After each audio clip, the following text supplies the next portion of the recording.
The story Four Mysterious Sayings.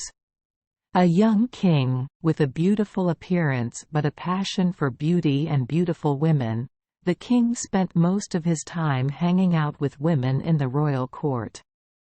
One day, the king rode his horse around in a forest not far from the capital, accompanied by a group of beautiful women. On the way, he happened to see a man chopping wood with his lovely wife. The king suddenly came up with the idea of asking about the happy and sad things in their lives. He stopped under a shady tree and ordered the couple to meet them. The woodcutter couple arrived, and the king asked them how they lived. The husband replied that the king had just seen it, and the couple lived by cutting wood. The king asked if that was enough to live on. The woodcutter said that was enough for now. The king asked if he had saved any money, and the woodcutter replied yes. The king asked him again what he used the money for. At this time, the man thought for a moment, then answered as follows: "Your Majesty, after spending sparingly on all the expenses in the house, I divided the remaining money into 4 parts. The first part 1 buried underground, the second part 1 paid to my creditors, the third part 1 threw into the river, the fourth part 1 gave to my enemies." Hearing such unexpected answers, the king looked at him in surprise. Guessing that these were mysterious sayings, the king found them interesting. The king ordered him to clearly state the solutions to the above sentences as he thought. The woodcutter agreed to follow the king and number 39's orders, only asking for one thing. All those who followed the king must flee somewhere else. When the king was alone, he explained, "The money I buried underground is money used to give alms and do virtuous deeds. The money I pay to creditors is the money I use to support my parents, the people I owe the birth and upbringing of. The money I throw into the river is money I use to drink, smoke and gamble. And the money I give to my enemies is the money I give to my wife." The king finished writing down the solutions, read them carefully once, then said, "I like the first 3 solutions and I also agree, but I object to the 4th sentence, because I Don and number 39 want to hear a word. Speak ill of women." He thought wrong and said wrong. Then he called his wife.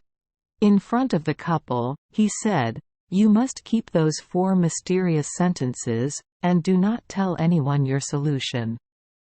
If you reveal it to anyone else, we will have you imprisoned for life." Having finished his instructions, the king got on his horse and left, along with his entourage back to the capital, his mind wandering about the mysterious and strange sayings of the woodcutter. He ordered those 4 sayings to be copied, passed them on to everyone, and announced that anyone who could solve all 4 mysterious sayings would be rewarded with a piece of gold. Month after month, no one can guess the answers to those 4 mysterious sentences. Until one day, the king and number 39's messenger happened to pass in front of the house of the woodcutter and his wife, and announced the king and number 39's declaration. As soon as she heard the transmission, the wife immediately recognized that the mysterious words were from her husband. She also knew that her husband had told the king the solutions, so she thought to herself, and quote, "Tonight I will ask my husband these solutions, and tomorrow I will go to the king to tell them, then the gold bar reward will be kept securely in my possession. End quote. I have my hands. If I have a piece of gold, I will no longer have to live in poverty with this woodcutter husband. Yes, I will hide the gold underground and not tell him anything. And if the king asks as for why I know those answers, I will confess that my husband told me the truth. Then he will be sent to prison for the rest of his life. And I will become rich, and then I will find a good husband." Then this poor guy in quote. Waiting for her husband to come home from work, the wife begged him to tell her the solution to the mysterious sayings so she could receive the gold reward. But the husband refused because he was afraid of the king and number 39's threat. The wife had to stay silent, but at night she made fun of her husband, blaming him for not being there.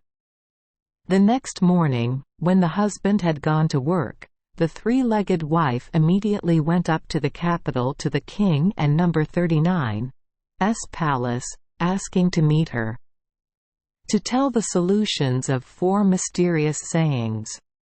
The king called in, and every cryptic sentence given to her she explained exactly as her husband had said. The king declared her the one who had solved the mysterious sayings and gave her the promised reward. But as soon as she left the palace, the king suddenly felt suspicious and immediately ordered her to come back.